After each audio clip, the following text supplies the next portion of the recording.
there's a lot of backstory to why she has resentment towards me, but one of the reasons is because of my father, because he would compare her parenting to my mom's parenting. My dad would do that. And so he created a dynamic where he pinned, in her mind, me against my brother, because how we turned out was a reflective of how good of a parent she was. So that was on my dad. Yep.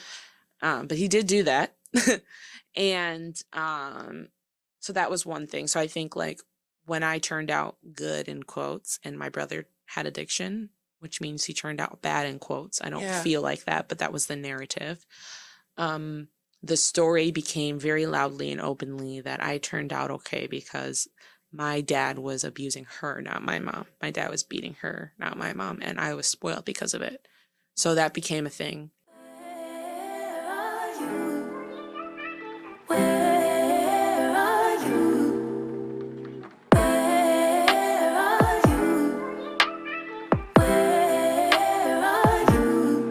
It's the end of the weekend. We bike. We back. We went pee. We did. A little more than that, but here we are. Okay, well, now we're going to talk about weight.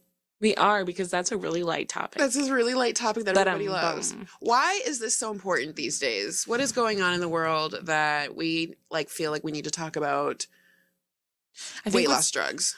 What's going on in the therapy world that's relevant to us is that people who previously felt like it wasn't possible for them to lose weight or were losing weight through other methods are now considering weight loss drugs as like an effective way to lose weight and coming to us as though it is healthy and like, what do we think about it?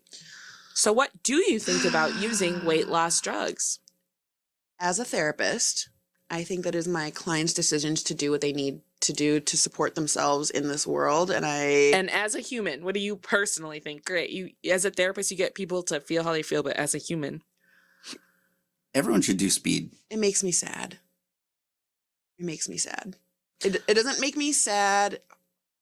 It makes me sad that this is like where people feel like they need to turn to in order to be skinny or to lose weight. Yeah. Obviously, there's people for medical reasons like need to take these drugs. Some of these drugs, actually, which I didn't know that there's like a difference between Ozempic versus Wegovy. Like Ozempic is for people with, and it's kind of like the overarching name everybody uses for these weight loss drugs, but specifically is for diabetes. And Wegovy and I think Mounjaro and like a couple more are for specifically weight loss because they use the specific GLP-1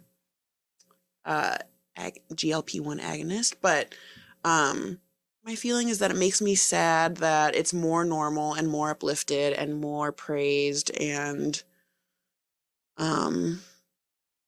pushed for people across backgrounds, across socioeconomics, across gender, actually, to like take a drug to be skinny, to be happy. And I get it that, you know, people living under capitalism, living under fat phobia, living under patriarchy and misogyny, whatever other thing, we can't tell people how to live under those things. Can I ask you a personal question? Yes. As somebody living with body dysmorphia, and so what I mean by that is how you see yourself as bigger than you are. Yeah. I think you view yourself as pretty heavy. Yeah, I do. Why have you opted to not use these drugs? Because I think, hold on, what I was going to give context, I think a big piece of this from a therapy perspective, right, is if you have a value system, which is that the reason why I'm unhappy is because I'm unhappy with my body, feels like a very natural step to do whatever you can to be happy with your body. Yeah. If you believe that the reason why you're miserable and insecure is because of your body and you can, quote, fix that, I can get why that feels like a natural step. And a lot of people reported, you know, when I was reading stuff in comments, there are reports, you know, I think about food less. I think about my body less. It just feels so good to have space in my brain opened up. I 100% get that. 100%. Okay, sorry. No, I was just going to say, as a person who looks at yourself at times and thinks, if I was smaller, I'd be happier. Why haven't you chosen to use this? I think there is, I mean, to be completely honest, some sort of judgment I have about it. I would feel judgmental of myself, which probably means I have a judgment towards it in general, but I really try to not, because I know how hard it fucking feels. But for me, I think I said this, when I do choose to move my body and work out more, my body changes fairly rapidly. Mm-hmm. Like, I can see changes when I like walk after 1 week consistently when I do things. And so I'm going to interject and say this is where my question with like the Sorry, body yeah. dysmorphia. No, I was going to say this is where the question with the body dysmorphia comes in, because it's like I truly believe that like you could lose, I don't even know, 100 pounds, which is really unrealistic and really unhealthy. But I'm just saying that because I don't want people to me to pick a realistic way and have people think I'm suggesting that. Yeah. Let's say you could lose 100 pounds and then, you know, you feel like great about, in theory, you would feel great about yourself. But this is what I'm talking about with the body dysmorphia, is that a lot of people who are coming in to get treatment about what their body looks like, it's not about that. They can look at their body with less weight on it and still feel fat and ugly. Right. So that doesn't actually fix the problem. Which is what I've now had to sit with more, is that there's might be other reasons around my insecurity, my self-esteem, my body stuff, and that there probably would never be any one weight that would make me feel that way. And that some other evidence for that is that I've been feeling this way since before I have memory. Not literally, but like, I don't remember an age when I haven't felt self-conscious. Where you haven't felt like you were too big. Yes, where I haven't been ultra concerned with how I'm moving my body in spaces, with how people are perceiving me. And yeah, I have a lot of like kind of those obsessive, it feels like obsessive thoughts about what am I putting in my body? What am I, I just ate a piece of pizza off camera. And like, I had to I was like, I just want it. Yeah. I had to like make myself just be like, I just want it. It doesn't even matter. It literally does not matter. I just get to want food. But it felt like a judgment if I had food this late at night after I already ate earlier, and what is it going to make me feel like? Like I had this whole list of things I went down. And so the part of me, I think, that feels triggered by weight loss stuff or feels judgmental is I would love to have those thoughts gone. And that's the part that I think is enticing about some of the weight loss stuff, is just, could I get rid of some of my self-hate by just losing weight? Exactly. And I think your question is, well, one, you haven't said this on camera, but you've said this off camera, which is like, and I have this question too, right? Because there's like a piece of me, when I look at my body naked, I'm like, if I lost 20 pounds, my body would be perfect, right? So there's definitely there is no, like, I think as a woman, there's almost no like escaping the feeling of like, I could tweak this and it would improve my confidence substantially. And that, what you just said, is what I feel like most women are running from, is it's so excruciatingly painful to think, this is what has been done to me. Yeah. I never got to, and not that men or male body people don't exist without this. This is not like just a gendered thing, but it's different. I'm not saying it's so harmful for men to have body image stuff, or that they don't. I think they do. They also just don't talk about it. It's just not as kind of accepted. But for women, like, every little thing, every experience in your life is qualified by your body, by how you look. Yes. And it's a totally different experience, I think. Like, my worth in my family goes down every pound. With every single bit of me that shakes, or like clothes that look too tight, it's a value judgment on me. And that, I think, that's not experience. Like, I think a lot of people feel like that. Oh my gosh. Like, it's you're doing something immoral if you're overweight. I'm doing something to them. Yeah. I'm doing something to piss them off. I'm doing something that is within my control that I could change. No, it never occurred to them, not all, but most of them, that somebody could love me the way I am, that I could love me the way I am, that anybody could love themselves just the way they are. You have to want to be like something else. And it's just so when you're thinking about all of that, I'm kind of hearing like we're talking around the fact of like the weight loss drugs, even if you lose weight, it likely will not cure your insecurities or like your self-esteem issues or how you view the world. So that's one thing. But Second, nobody wants to talk about that, I feel like. Don't you think that's the piece that people are running from? I think, yeah. I mean, I do think people believe like if I lost weight, I would feel good about myself. And I think that there's some truth to that. There is. But there's also that kind of like, what else? It's like an and. So here's the thing. I think like if you're cuspy, which is like me, I'm on the cusp, right? Like, I don't think me losing 20 pounds would really change how the world treats me. Right. I don't. Yeah. I do think if you're like morbidly obese and you lose weight, it changes how the world treats you. So I do think it can improve your mood in that way. It does. And your interaction with people. I also think there is something dissatisfying about taking this pill and hoping it works. Like there's nothing proactive about it. And that's not even in like a judgment way, because I know you have to seek it out. I know you have to go to the doctor. I know you have to do all the things. But I think a lot of people who lose weight naturally also feel good because you have to live healthier to lose weight. And so the side effects of eating healthier and moving more is a mood boost, even without the weight loss. You're creating that by the habits that you're doing. You're having a relationship with your body. And you're literally releasing chemicals that I'm sure Ozempic is not, right? You're literally releasing chemicals when you work out. You're releasing chemicals when you eat healthy, you know? You're not having a release of stress hormones when you're doing these things. And what I'm hearing about these weight loss drugs, and correct me where I'm wrong, is that it's not that it necessarily people are reforming their habits as much as they're losing their appetite. And not just not eating is not good for your mood. Suppressing your appetite. It's horrible for your mood. Right. It's horrible for your organs. It's the opposite of listening to your body. And are you when you're eating nutrients, like nutrient dense food? Probably not. Probably not. And that's the other thing. So it's like you're suppressing your appetite. So what you eat is even more important in terms of getting the nutrients you need to have a good mood. And there are side effects. Yeah. There's real side effects. People, it's painful, like, for a lot of it. From what I hear from people that I know, from reports, is that gas pains are fucking terrible. You're nauseous. You have to go to the bathroom all the fucking time, like in a painful way. There's just so many. There's heart risks. There's liver failure.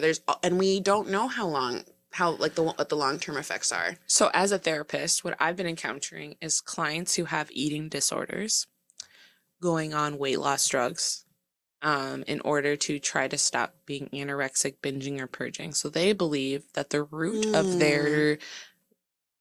of their eating disorder is them being overweight, which, just to give a little bit of context, that the root of most people's eating disorder is control. There's somewhere in their life where they're lacking control and they're regaining it through their food and their body. That is what's going on for most people. Not everyone, but for most people.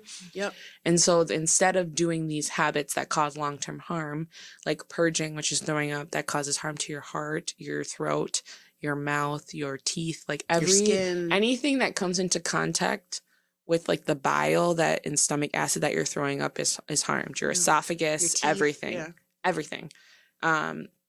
Instead of doing that, they believe that if they are losing weight at the pace that they would like to lose weight, then they will stop engaging in those behaviors. Or if they're anorexic, they'll start eating again because this weight loss drug has shown that they're not going to gain weight if they eat, right?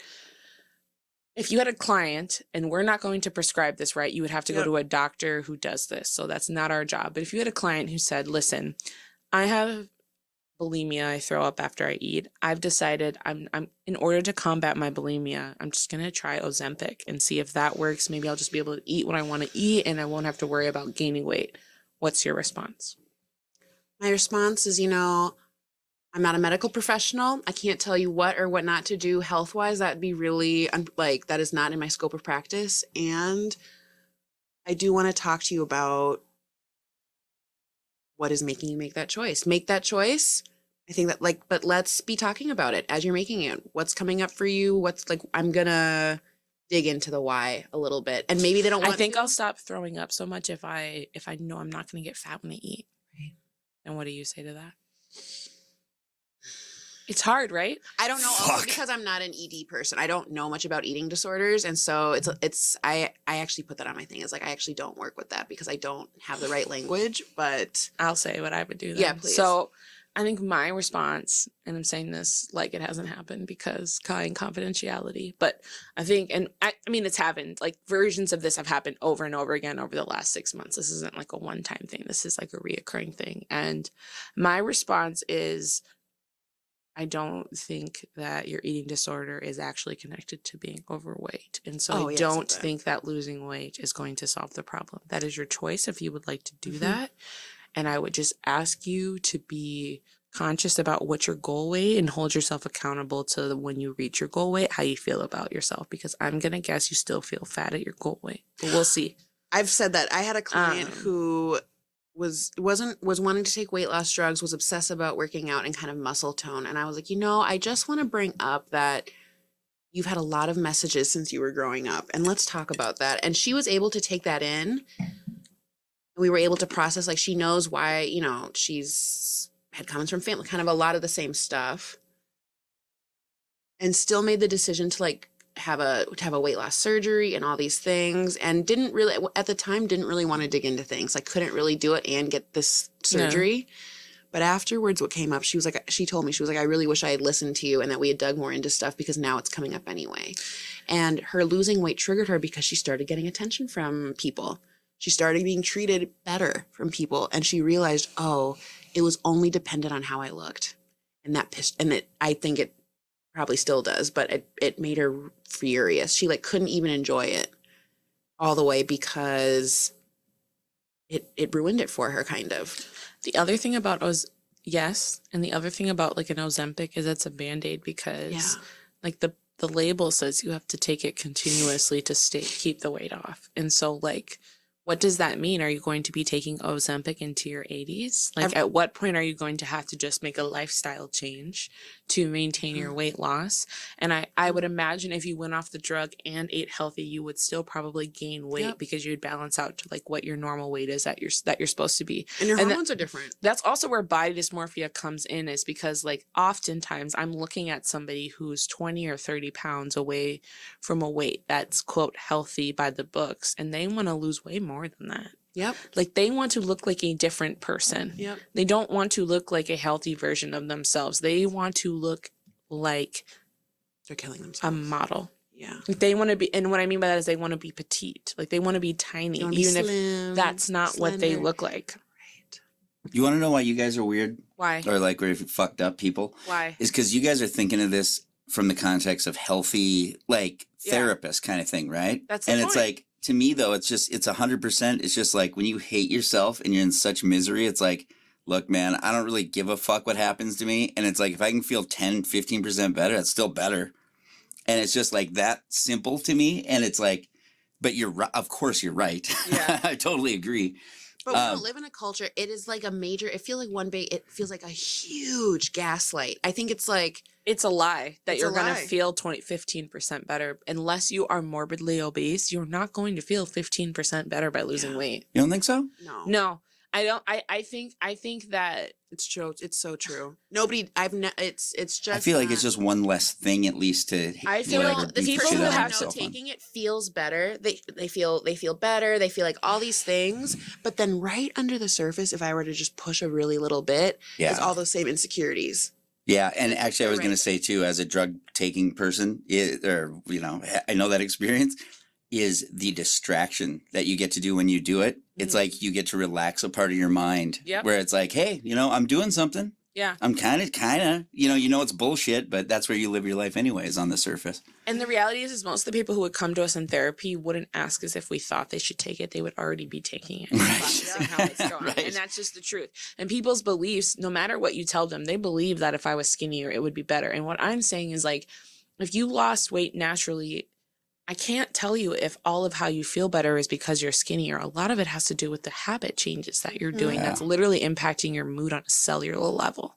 Like what you eat impacts your mood on a cellular level. Yeah. Your gut and your brain are so fucking connected. So I can't even tell you like how much of your mood improvement is about healthy eating and exercising versus being skinnier. I don't know if being skinnier is going to do that much long term.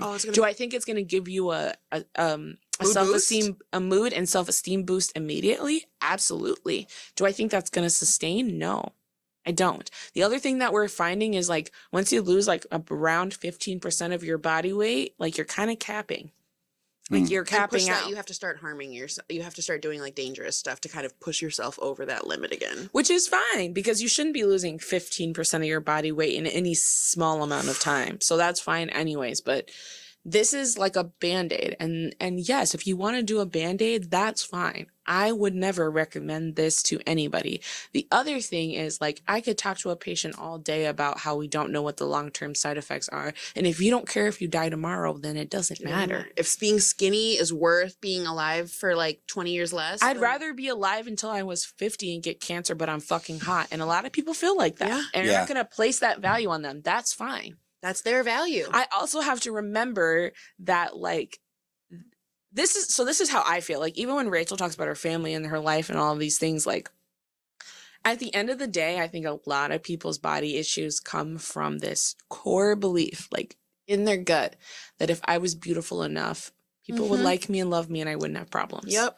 And so that totally hits. when No none doubt. of those things are true, they're trying to be prettier and prettier and prettier. It's like people who get obsessed with the surgery, like the plastic surgery. Like, I'm so glad you said like that. Jasmine on 90 Day Fiance. It's like, I am all the things on paper that I should be to be happy because I'm gorgeous. So because I'm, quote, whatever, I'm supposed to be gorgeous. So maybe I'm not gorgeous enough. Maybe I got to tweak my nose a little bit, my breasts a little bit, my ass a little bit, because that's going to make me feel good about myself.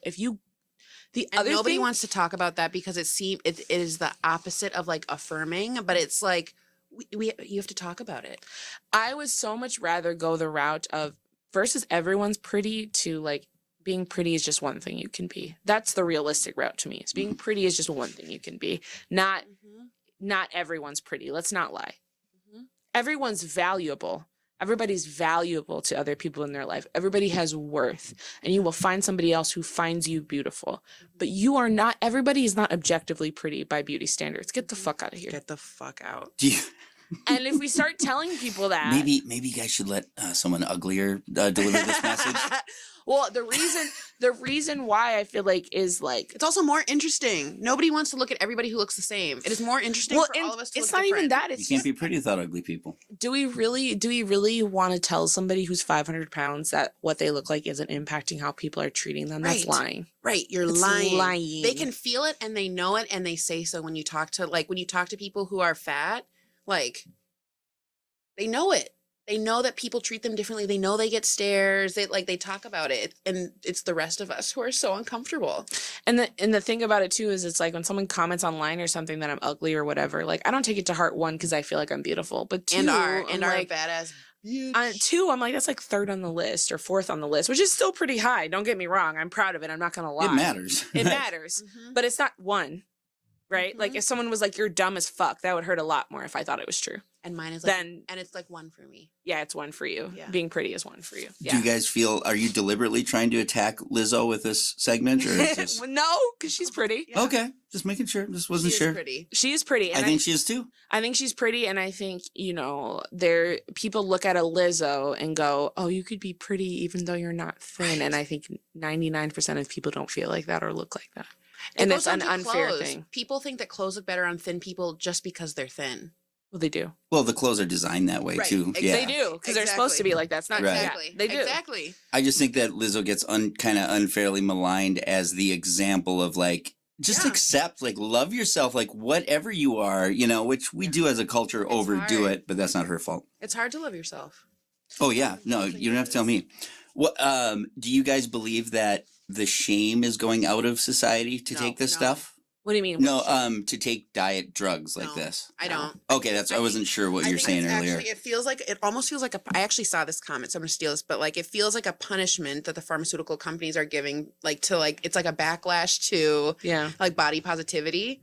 And it's like an underhanded way. Like, Oprah went on TV and like gave an apology about doing Weight Watchers and how harmful I was to weight culture. But now I'm doing it in a more holistic way because I realized how unhealthy I actually was. Yeah. And so I'm taking this weight loss drug and I feel the healthiest I ever have. And it's sneaky.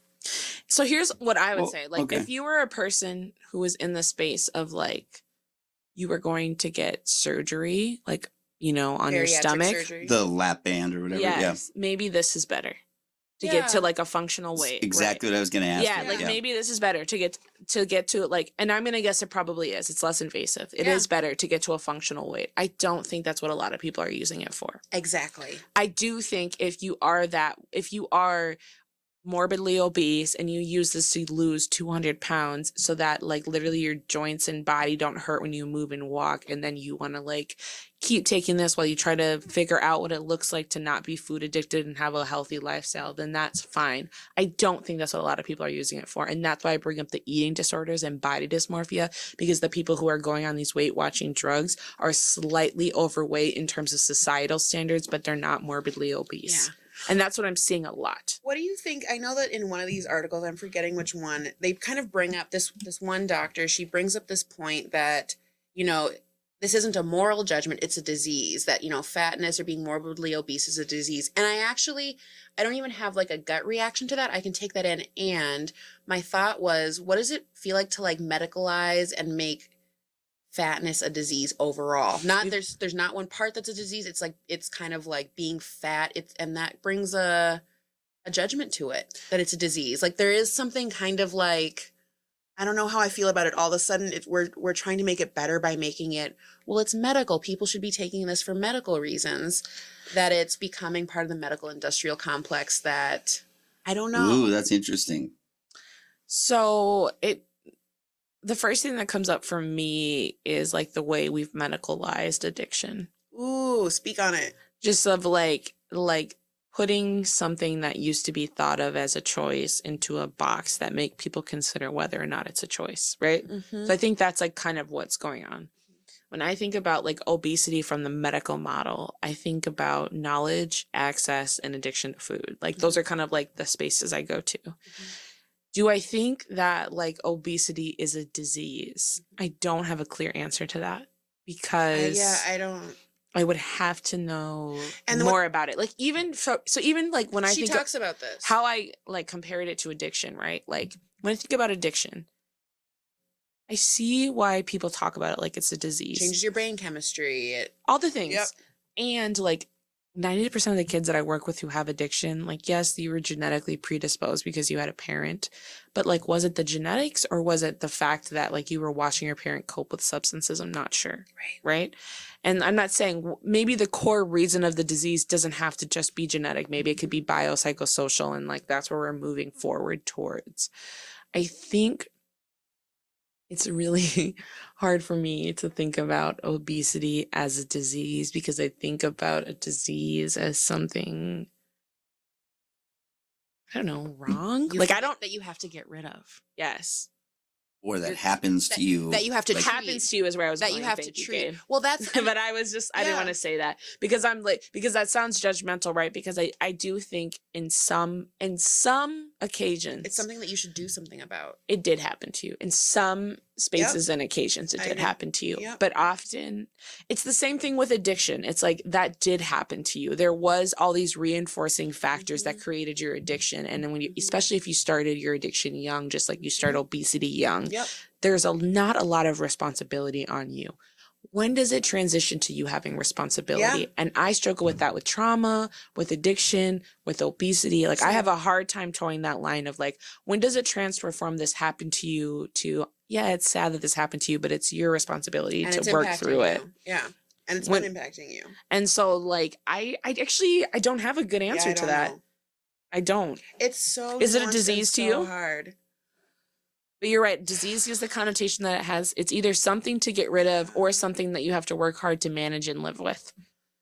I think for some people it's a disease. I think for some people, and I think I can't say that for all people it is. I think for some people, their brain is chemically different. But that's not how diseases work. You either it's a disease, you either have it or you don't. I know. I think it was like trying to But couldn't there be different parts of like obesity or weight that are disease, like that are connected to disease, and others that are situational, others that are, Gabe, I'm asking you. Oh, I didn't mean to cut off. Oh. I wasn't. God damn it! I know. I wasn't going to be joking. She wanted to bail out. Yeah. Oh, okay. No, I was just gonna say. I don't know. I don't think obesity is a disease. I think food addiction might be like a thing like that, but you never see an infomercial where it's like, oh, he was a happy father of 4 and he was active, and then God, he woke up one day and he's 350 pounds. Right. It's like cancer. Exactly. Exactly. I Right? don't know if I've ever said this on this podcast, but I've definitely said it to Rachel before of like when I watch like my 600-pound life and things like that, which I absolutely used to be really into watching. Me too. A lot of their stories were very parallel to people on intervention, like addiction stories of like they had It's that very same significant feeling. trauma, and then they either had very significant trauma or a feeling of not fitting in, not finding their place, not feeling comfortable in their skin and body, and they soothed it with food. Like I watched that on like or they watched their parents soothe all their problems with food and cope with food, and they took that on. So like I've watched it seems very similar. The only difference is like you can stop doing substances, you really can't stop eating. Right. That's not That's not exactly an what option. they say. That's exactly what they say on those shows. And I think it's what you just said is it's fatness isn't a disease, but like overeating is an addiction. Yeah. Like those things are diseases. Yeah. I don't know. I don't like it doesn't feel good to me. So something about that I have to explore, sit with, or just be like, that's just how I feel about it. But something about it doesn't make me feel good calling it a disease, like a disease. Doesn't feel true, and I don't know if I don't like calling drug addiction a disease. yeah. Like Yeah. even, you know, and I know there's something going on. I heard you say something about BioPsychoSocial or whatever that was. No, I've I never was heard just Biopsychosocial. biopsychosocial, but I was just saying of like everybody, you know, when they ask, is it the chicken or the egg? Like, Yeah. it's like, is it this or this, right? Okay. So like there is this kind of accepted thought process in the medical field that like if your parents are an addict, like you have the genetics to become an addict, you're more vulnerable to it because the statistics show if your parents are an addict, you are more likely to be an addict. And my response to that is most children grow up with their parents. And so are you an addict because your genetics are different, or are you an addict because you watched your parents cope through substances? And I think for a lot of people, it's different reasons. But to just say like you're genetically predisposed, I don't know. It's a cop out. I don't know. Yeah, I don't think so. I mean, I don't I know. feel like it's... That's how a lot of people feel though, is like you're genetically predisposed. And I'm like, there's plenty of people that I've worked with whose both parents were sober their entire childhood. Oh, yeah. And they don't use at all. For sure. And then, so like that's where I'm kind of like, I don't know. They actually use less than people I know whose parents drink casually. So I have no idea. I heard this on a Dr. Drew thing a long time ago, and you guys tell me if this is actually something or if you've heard this. But this is the one compelling thing I've heard for whether it's genetically predisposed is, according to him, that people who are really like hardcore predisposed, when they have their first beers, he's like, basically, first kid will have 1 beer, 2 beers, and they'll be fucked up. Whereas, like I could drink 6 beers right away. Yeah. Well, that's the thing of like the tolerance thing of like you're predisposed to be able to consume alcohol without a lot of consequences, right? Yeah. But does that mean that you're doomed to be an addict? Right. I don't Okay. know. You get what I'm saying? Yeah. Like, Oh, what yeah. Dr. No, I do Drew now. is completely true about that. Yeah. Like the higher your tolerance is, the more likely you are to become an addict because you're most likely drinking more often, more frequently. You're getting your brain used to having alcohol in your body, and you're not having the negative consequences that other people have. A lot of people aren't drinking because they don't. It's not because they hate drinking. It's because they're really hungover. They really actually have consequences to Right. drinking. Right. And someone like me, my mom used to say this to me all the time, like until I was like 3 years ago, so 27, basically 26, I had 0 consequences to drinking. I would have to drink a ridiculous amount of alcohol to have a hangover. If I was having like, I don't know, 4 drinks, 5 drinks, I'm not having a hangover. Like Same. that That's wasn't ditto. a thing. Yep. Same. And so like I was predisposed to like drinking casually and more frequently because I didn't have the consequences. And then once I had the consequences, my mom was kind of like, thank God. Because I started drinking less. Like it was like, oh, okay. But I think like that's where it is. It's like you build up this comfortability with using drinking as a tool / just drinking more frequently and your brain getting used to it because there's not consequences. And for some people, there's so many consequences that like they don't even really have to get drunk the night before to have a hangover the next day. So what's the point of drinking? Could you imagine you don't even have to be drunk Right. and you have a hangover? Why am I drinking? So, like, really, we were predisposed to having a higher probability to become alcoholics. Right. It's almost like that makes more sense than saying it's genetically Yes. predisposed. Just, I have yeah. a friend who's an LADC and a LP and a LPCC. LPCC LBC. and an Snoop Doggy Dogg. LADC. LPCC, a licensed I don't know what an LTC I don't know is, what but an they're- LADC is a licensed addiction. No, a licensed alcohol and drug counselor, and the LEPC is they go the straight like psychology route. Yeah. They don't do the holistic route. They Yeah. do straight psychology, Yeah. like one-to-one therapy. How does that work? I would like be interested. I think Freudian bullshit. I think she would. I would love to have her on and just hear her takes on it. 'Cause Dude, she works let's with, do it. With she works in an addiction counseling place and works specifically with, I want to say like adult men. Okay. So, But anyways, yeah. Anyway, you were saying this because because we were talking about addiction. Because we were talking about addiction. That's why. It made you had sense to me, Rachel. Thank you. I thought it was a good segue. No, I thought it was too. I was waiting for the take. I didn't hear a take from her or you. That's what I was waiting Oh for. no, it was just like we should have her just to discuss this. Oh, okay, yeah. I was waiting for you to tell me something that blew my mind about genetics. no. Okay, Oh, no, sorry. no, My no. expectations were too No, high. that's okay. I just personally, what I'm seeing is that this is a band-aid solution that requires you to be financially dependent. Like Yeah. we were looking. I was Ooh, looking. yeah. I was Sorry. looking at articles that were saying So expensive. saying I'm gonna thing- find it. I was looking at articles that say things like, if you don't have insurance, it's $700 a month. Dwah. So could Yep. you imagine, like, if you have body dysmorphia, or you're like really connected to being skinny, and like you lose your health insurance, or you lose your job, so you lose your health insurance, and like, what are you going to do? It's when, like, financial slavery. Yeah. Yes. And then like when you Yes. don't, like when you're like, oh, if I don't do this thing, then I'm going to be fat again. And I don't have any tools to maintain this new body I have. I'm just going to be obese. It also makes me wonder, like, this is just conspiracy theory bullshit. And maybe we could End on probably this. just end on this because we've been going really long. But let's make sure we start with the other thing next time. Okay, I that's wanna fine. do that. Okay, but we'll just end on this. But like, I think the conspiracy theory bullshit is like, why would you create a drug you wouldn't have to take forever in perpetuity? If you created something that worked and solved the problem, then people wouldn't continue taking it. Like if you were Yeah. building a system where people would be able to maintain their weight, or like you're teaching them how to sustain without the drug, they wouldn't need the drug, and that would make the drug less valuable. So I also think it's interesting because pharmaceutical corporations really don't have any incentive to make it so that this drug is effective without you taking it daily or twice a day or weekly or whatever the thing is. They don't have any. Yeah. All right. How are you? Ah, fucker. Are you going to ask me? I'll go first. Okay. How am I? I'm feeling I'm just gonna copy what I kind of checked in with Javae earlier, but I've had like an emotional week. You said something. Maybe this was Sunday was Mother's Day. Sunday was Mother's Day. We're shooting a couple days after Mother's Day. Yes, today is Wednesday. You said something a couple weeks ago that was like, once you pause and like think about things, and I've been thinking about what I wanted my check-in to be, but once you pause and think, you realize, oh, there were events in the week that maybe I'm feeling like okay now, but overall, like, what did it take for me to get here?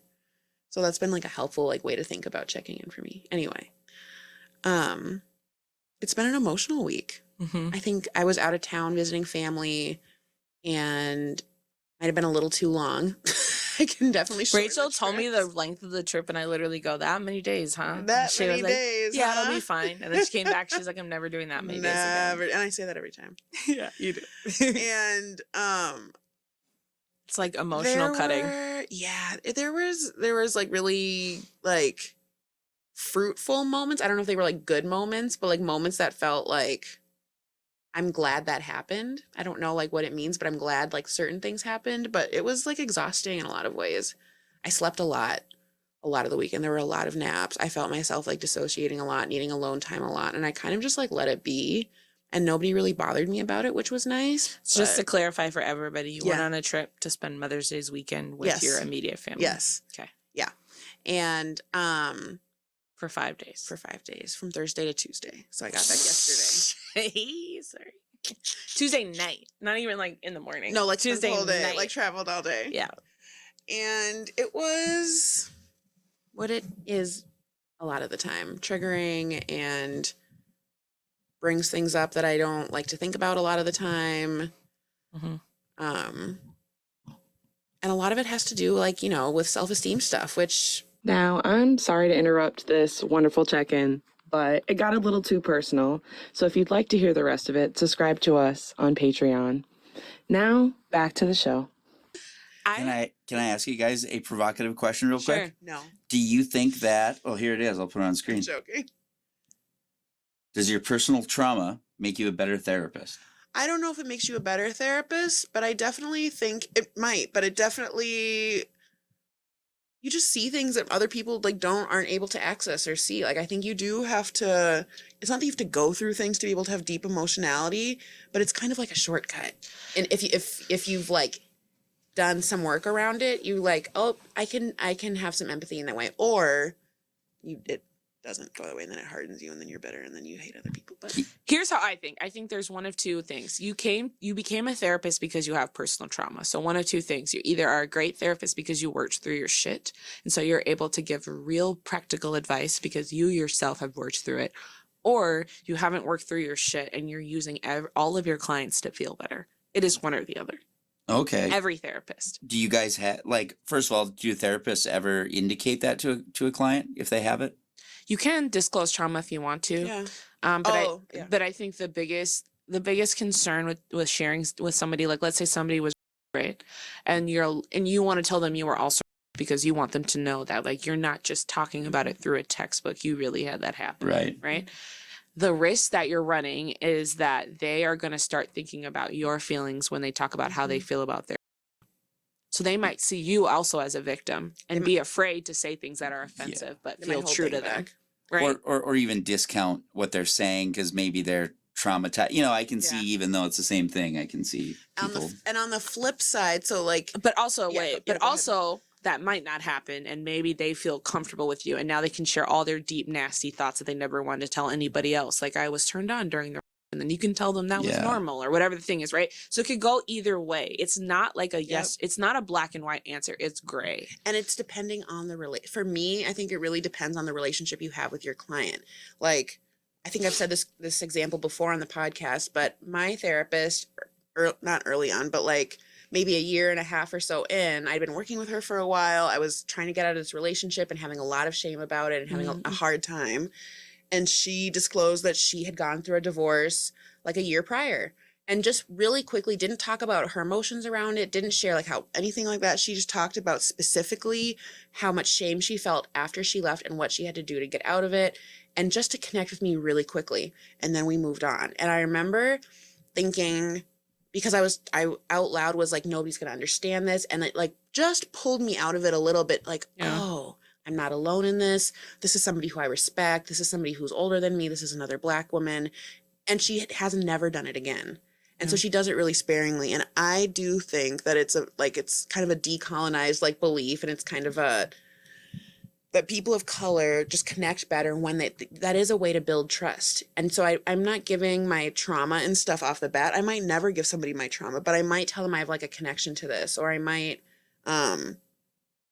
just give them a little bit of my life just so they know, like, I'm not looking down on you, because people do think that. You have to give people a little something in order to get buy-in. And that's also in, like, my line of work. Like, in crisis with teen, like, it's different in different Well, settings. no. So one thing I was going to say that yes, I think everything you said is valid. And I think it is how you use it and when you use it, and to make sure the center of using it is about them so they feel safe, not about you being like, oh, me too, girl. You don't want that to ever be the vibe. We're not you don't ever want that to be the vibe. We're not You want the connecting over vibe this. to be, oh, I know you're afraid to tell me and I want to tell you a secret. I know how you feel from life experience and here's what's going on. That's what you want. Like, that's what that is. Yes. I know how you feel from life experience, so let me help you understand that I'm not judging this weird ass thought you have from your trauma.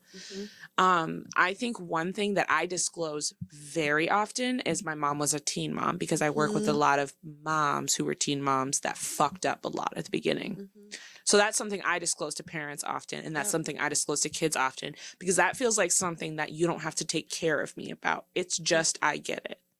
There is no like, oh my God, I'm so sorry, because that's their experience too. It's just, I get it. And I don't judge you, especially white women feel very judged for being teen moms. I don't judge you for being a teen mom. Right. And I think I think even though you fucked up at the front end, you can be the shit at the back end. Yep. Because that's what me and my mom did. Like, you can fuck up at the front end and be the bestest at the back end. So, like, it's okay. I have grace for you. Sometimes moms will cry to me about, like, their poor choices, and I can tell how young they are, and I go, how old were you when you made that choice? Right. And they're, like, sobbing, 20. Yeah. A baby. You were a baby. And they're in tears. So like that's something I Same. disclose. Sometimes I disclose that my dad died with the boys who really struggle to talk about their grief, because I say things like I'll like work with kids maybe whose parent died a year ago and they're in high school and they're going to prom or something, and I'll say, you know, like, I don't know about you, but like I used to make up stories about what it would be like to have my dad at prom, you know, and now they're in tears. Yeah. Cause it's like, you have to be very careful about like, I don't need you to take care of me.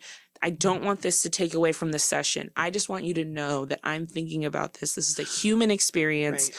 I can validate that you can get through it. Look at me. Well, the feeling of being seen is therapeutic. And one of the things that, and I actually explain to people what I'm doing, maybe not in that session, but afterwards, I usually try and like reflect on it and like bring it back. How did that feel for you? I just want to check in. Like, I want you to know, I just kind of check. But the thing that I do is like psychoeducation around it. Yeah. Like, also, I'm modeling to you that I can be open and vulnerable and I feel okay. And like, I can share with you and take care of you. Like, this is how like I can connect with you. And like, you're also modeling a certain type of relationship. You are, because it's like sharing with boundaries, which a lot of kids have never experienced if they're in kind of messy families.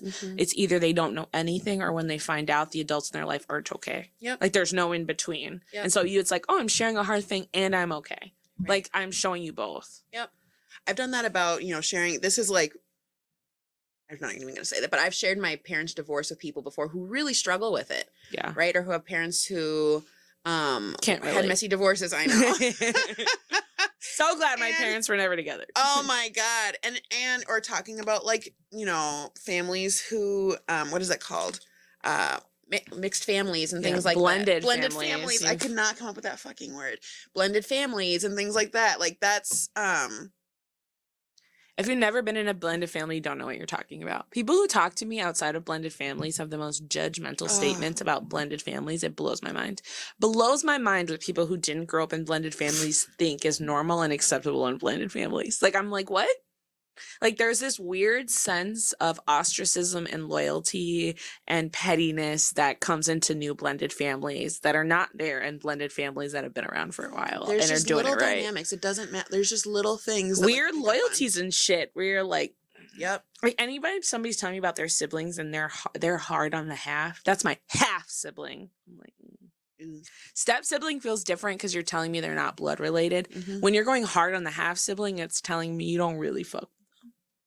Is it is a blended family? Is that just any like, you know, steps? Yes. Or is okay? I Yes. wasn't sure if it had grandparents or something steps. weird. No there. steps. Like I feel like people who never have who've never had step parents, like their parents are together, they have a really rigid perception of how they would behave. I know if they what had love step is parents. and what sharing love is and like feeling connected to people. They can't understand that kind of gray area of like that loyalty. Yeah. Loyalty, but not only that, but it's like, you know, even me, like I'm in a super blended family system with all kinds of different angles and edges, and none of my parents were in like this one solid relationship that lasted forever, right?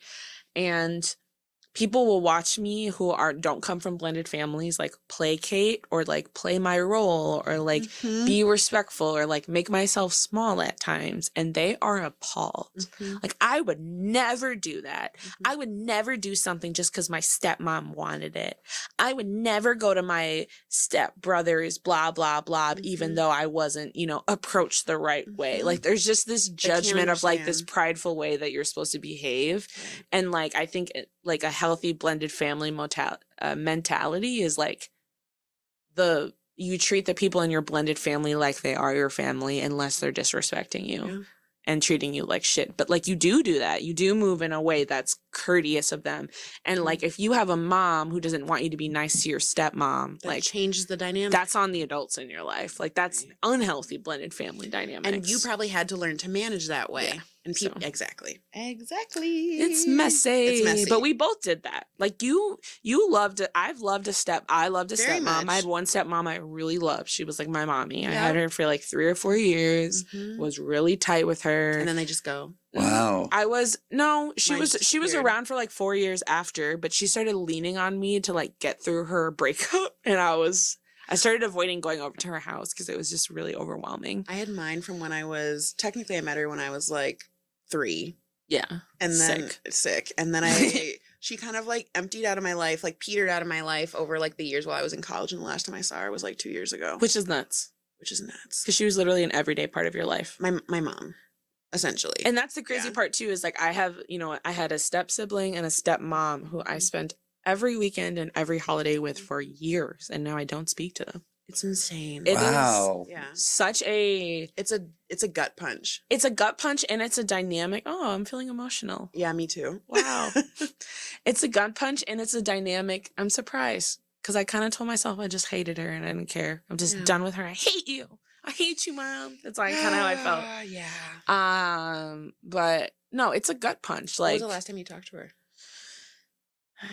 last time my brother was missing from his drug addiction, and he's been supposedly sober for a couple years. So a couple years. I think something that we also do, I don't know if you feel this, but like that we like downplay Supposedly sober. is Supposedly, correct. right? Yep. Yeah, I mean it. with my Speaking whole as the heart. junkie, Yeah. I feel Yeah. no, that's what you hear. Well, actually, it's not even actually a shot to him. It's that I haven't spoken to any of them, so I don't know. Yeah. Oh, okay. Like they covered for him when he was using.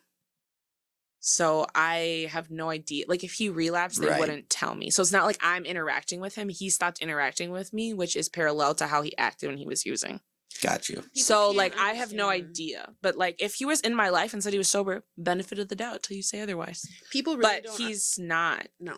He's not. So I don't. That's why I said supposedly, because they were drinking buddies together. So Yeah. I don't know if they're drinking, because she would cover for him because they'd be drinking together. I was surprised to hear you say that. That's why I mentioned, but yeah, I get it. Yeah. Yeah. Context. Lots of Good. context. Also, right, there's this other piece where I feel like people have to feel like they have to lie about being, quote, sober, because like they don't want to say they're like California sober or whatever the thing is too, right? So there's that piece too of like people pretend like they're doing nothing, but they're actually just doing some things and not their drug of choice, and they don't want to tell you. Exactly, because people blow a whistle and take your life away. Yeah. So Yeah. I don't know. But him personally almost killed a van full of people. He's almost killed himself multiple times. He's been calling knives on police officers. Like he was very much acting suicidal and like he wanted to die. So there's a part of me that feels like if he was using, we would know because he would be in the gutter. But then again, when he was in the gutter, she was covering. So I don't know. Like I really don't know. I wouldn't know. I don't even know what that kid's drug of choice is. Like that's how little I know about like his use and what that looks like. Like everybody said it was alcohol. Every time I saw him, it did not feel like alcohol. What if she wanted to be in your life or wanted to reconnect with you? She says happy birthday to me. Like she used to say happy birthday to me. I say happy birthday to my brother. He doesn't say anything back. I've been writing him without response for years. God. I think I know I read him a paragraph how proud I am of him and I love him every day, every birthday. I think My stepbrother has like mental health issues really severely. yeah, and, he does. And a couple. You guys are the same age and went to the same school. Yeah, we're 3 days. We're 3 days Wow. apart. We're 3 days apart in age. We were born in the same hospital. Doesn't it feel like in a parallel universe because that was your family at one point? That's how I feel. It feels like if it's. I the literally weirdest remember thing. waking up on Christmas mornings and being like, yeah, this is cool and all at my mom's house, but I can't fucking wait to get to my dad's and be with all the kids. And be with my like whole. I felt like Like literally my whole family. Yeah, I want to be with the We whole used to family. go out and we used to match. It was the first time I ever like matched with like a mom figure. I, Like we all looked Yeah. alike. I want to be with my mom and my stepmom and my dad and her daughter who I play with that's a year younger than me and my brother, and like I want to open all our presents together and play all day, and like I just like that was my life. That was like my life. We used It's to just sit like and do gone. like family. Exactly, it's just gone. It's just gone. And it's Rachel, weird what was your age that you were with that stepbrother? From 3 to what? I met him when I was 3. We moved in together when I was 8 and lived together until we graduated high school. We went to the same high school together. And now through you have high no school. contact. And the same middle school. And through college, like we like would see each other and things like that. But he stayed in Minnesota. I moved away. And then he started having like mental health problems almost immediately. Like the day I moved back, he had his first mental health crisis. And I remember my dad had to stop moving Does he have me. a severe and persistent mental illness, do you think? I know. Okay. Yeah. I think he's diagnosed as schizophrenia. Yeah. And Trauma. a lot of stuff has come out since. Can we bleep out her name? Yep. She just, it was hard for her. They're so enmeshed and close. It's always been them against everybody else. Even when we lived together, it felt like that. Yeah. But we really loved each other. I remember the first time that she and my dad broke up, and I had friends over, and he said, Rachel, come downstairs. It was after school. And she'd moved out, and I came downstairs, and she was standing there, and we ran to each other and just were like hugging and crying, and Aww. like she was so happy to see me. Do you guys feel like any part of you, like, okay, as my parents get older, I'm having this thing of like, you want to reconnect and understand before they're gone. Do you Yeah. feel that with your step parents at all? Like any I do need with to my want to reconnect? I think about her all the time, like maybe like a couple times a week I think about her. That's so often. Yeah, it's often. More and more now as I get older, and I consider how hard she totally had a duty as a parent to me, as somebody who was in my life for 20 years, like over 20 years.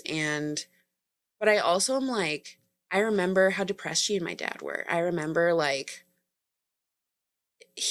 I can't even imagine like what it was really going on. And I only know a little bit of the surface. Like I feel angry that she like left me and like Yeah. left, like she was such a big influence and like impacted my life, my music taste, like the type of beauty I want is like how she was, like how I think about style is very her. But I find it hard to be angry with anybody, but I feel really sad for her. Yeah. I feel really sad for her because I think she really wanted like the family thing too, and it like the wheels just like fell off. I think both of us are in the position where our dads were the reason why the family system didn't work. So that puts you in this weird position because it's like you didn't do anything wrong, but like it was your parent who And like fucked it up. I feel You know like- what I mean? Like No, your she your she had to save stepmom. herself. You're same with mine. She had Like to they save had to herself. save themselves from our dads. Yes, and Which I was collateral damage. You were collateral damage. I was collateral damage, and she did try to keep me around. She Yeah. did try to keep me involved, but My stepmom came and visited me in Chicago. She was and she's from there. She and her mom came. She Yeah. texted me and called me, and like we had a road trip together. She drove me to Chicago one time. Like there was like I really thought that like we would talk about me getting married, and we talked about me having kids, and like yeah, she called me Mija, like yeah, so it's very weird just to not have her. yeah, But I'm close with her sisters. yeah. Close-ish with her sisters. I think, thank you. I feel like from, my perspective, like I did like my stepmom feels like I did something wrong. So Yeah. that's a really hard one. She feels like you did something to her. She does feel like I did something to her. Well, first things first, we both have the same dad, and I am way more successful than my brother has been. Not saying he ever will be, but has been. Mhm. And I think there's a lot of backstory to why she has resentment towards me, but one of the reasons is because of my father, because he would compare her parenting to my mom's parenting. My dad would do that. And so he created a dynamic where he pinned, in her mind, me against my brother, because how we turned out was a reflective of how good of a parent Yep. she was. So that was on my dad. Yep. But he did do that. And so that was one thing. So I think like when I turned out good in quotes and my brother had addiction, which means he turned out bad in quotes. I don't Yeah. feel like that, but that was the narrative. The story became very loudly and openly that I turned out okay because my dad was abusing her, not my mom. My dad was beating her, not my mom, and I was spoiled because of it. So that became a thing. That was the same. And then I think the other issue was that, how do I put this? She turned on me. Yeah. Like it went from her telling me like, yo, your dad's family doesn't show up for you guys how they should, to her seeing me as an adult from a very young age and being like, you don't show up for your brother and me how you should. And when that switch happened, I pulled out. You're part of that group. You're part of that group. You're part of that problem. And it happened at like 15 or Mhm. 16, which was way too young for me to have any kind of understanding or responsibility around maintaining a relationship. Like I Mhm. didn't have that in me. And so then that was that very quickly. Like it very quickly disintegrated. And the biggest downside to this whole situation is that the person I'm actually biologically related to in that family system, the only one who's still alive is my brother. And we're 7 years apart. And because of that, he doesn't remember most of the core time that we spent together because probably from Mhm. when he was 0 to 10. And my dad died when he was 10. And I saw it coming around consistently maybe when he was 7 or 8. I saw him sometimes, but not consistently after 7, probably. And so, like, those were core years for me. Like, when he was 7, I was like 14. Like, I remember all of that time together. I remember spending, you know, when I was 7, he was born. Like, I remember everything about us spending time together. I have core memories with him. Like, I love him in my bones, right? It's your brother. He does not have core memories with me. Yeah. And his memory of me is synonymous with the vision that everybody else has of me, which is that I didn't do enough and I'm selfish with my talent and my skill set, and I should be doing more with it, and I should be trying harder with my family, and I'm not. And so we're victim to that too. It's like a lot of that shit's not on me, and I just kind of had to let it go because I don't control the narrative. Exactly. My stepmom literally told me in a Cracker Barrel. This was one of our This is how all the best stories start. She told me that she was like, having a relationship with you was too hard because I had to watch you have a relationship with your dad. Which is like story of my life. I get punished for having a relationship with my dad constantly. Yeah, because you're the favorite, and everybody who he's rejected and neglected hates you for it. Pretty much. Children and partners. Yeah. It sucks. And she yeah. Yeah, it definitely makes me like emotional thinking about it. It's a hard thing. I've never had like a Black woman in my life yet who matches it, matches that. Yeah, of course not. And it just, that shit sucks. It does. It's trash. All right, I'm done with this. Yeah, I'm over it. Oh my God, this is so fucking fascinating, by the way. Like, I have so many questions, but Go whatever, ahead. let's move No, on. But- ask one more. Well, Yeah, I just take a want to quick know, break. like, I guess the big thing to me is, as I'm getting older, you feel this very weird, because this is not how I really was, but this sort of openness to get answers in your life and to get understanding and connect with people, I guess. And I'm just wondering if you guys feel like at some point you're going to be like, Javae, that you need to Can really I say something talk to really your brother. crazy? Yeah. Can I say something fucking serendipitous? Yeah. Text from my mom, because you know I'm trying to figure out if my brother's sober. 10 minutes ago. Hi there, I hope you're doing well. I just wanted to let you know that Jenny, my stepmom, my mom watches her shit for me so that I can know if he's okay. Posted pics of your brother on Facebook. Looks like he spent Mother's Day weekend with her. He looks like he's healthy and has some weight on him. And sent me pictures. Should we take a break? God is great. Isn't that fucking crazy? No, that is crazy. Isn't That's that crazy. fucking That shit makes you believe in shit. that I'm so shit's sorry. fucking crazy. I'm sorry. Isn't that No, mind blowing? that's crazy. That is absolutely crazy. I know. Oh, I can't wait to clip this and profit from it. I know, it's great. Ask your question. As an adult, you reflect and you want answers. Do we want answers? Is that the question? Like so I don't believe necessarily that you guys feel it now. Mhm. I'm wondering if you're kind of aware of that twinge that like it might become urgent. Like, especially Javae with your brother and then Rachel with your mom. Like or your stepmom, whatever you want to call her. I feel like it would be way more urgent for Rachel with her stepmom than it would be with my stepmom, because I feel like she was a more core part of her life. With my brother, I personally, maybe this is really selfish, but I feel like I'm doing my part by reaching out once a year. Maybe that's shitty. Maybe that's not enough. But like, I know he still has that number because family members group texts us in that number and he responds. I know it's his number. Mm-hmm. Yeah. And and so like, for me, I'm like, do I need to reach out more than once a year to like, to like open the door? I don't know. And I'm not saying that even. What Yeah. I'm saying is like that it will become like, I guess what my prediction is based on you talking Yeah. is that eventually, because you do understand that his perspective is clouded by all this shit that he hears, all like he doesn't know, you know, He's he not doesn't. even a full human yet. He's like 23. I do know. I'm like here's how I feel. If he ever pops back out and is like, I'm curious, all ears. And I'm just wondering if you'll feel the need to go fucking find him and get in front of him. I don't know. Like, okay, you I don't don't feel know. anything like that? I don't know. I did find him and get in front of him when he was using. Okay. And that went really bad. Yeah, that's horrible timing. That's just horrible timing. No one's winning that one. Okay, yeah. I got in front of him when he was I got in front of him when I first found out how serious the use was, when he almost killed 6 people in a car accident, and that was 100% his fault.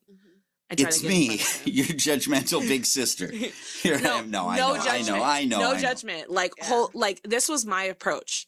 I am so fucking sorry that I haven't been here for you, and I've just been assuming you're okay. Oh. I'm so sorry. Like I wish that I could like show you how much I care about you. And I really don't even care what you're doing or what you do with it, but like what is going on. I know exactly. And That sounds like fucking Chinese to me. And he, That's how I feel about Adam. he was totally all into what I was saying. And then his mom used it as an opportunity to be like, see, your dad would be so disappointed, and he lost it. Oh. He was all in. Like all the people in my life eating shit about how they weren't there enough, he was all in. It's your fault? He was Right. all in. And then she jumped on that, and that was it. Yeah. He lost it. I was like, well. He's like, this is where I want to fucking die. And I was like, all right, I gotta go. I'm gonna head out. I gotta head out, G. I'm gonna head out, my guy. Okay. I gotta go. Yo, his mom, who literally hates my dad, rightfully so. He beat the shit out of her, hates my dad.